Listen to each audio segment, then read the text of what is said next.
Assalamu alaikum. I feel honored to have the opportunity to talk about Islamic spiritual poetry.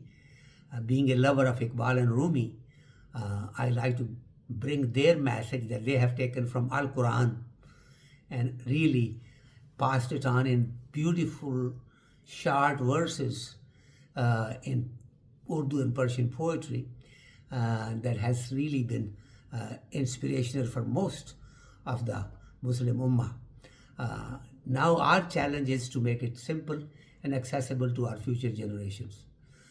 With Allah subhanahu wa ta'ala's help and with your encouragement, this is something that I think we have embarked upon now, and hopefully this will take us to further heights and give us the ability to make sure that we have done our job in passing this on to our future generations.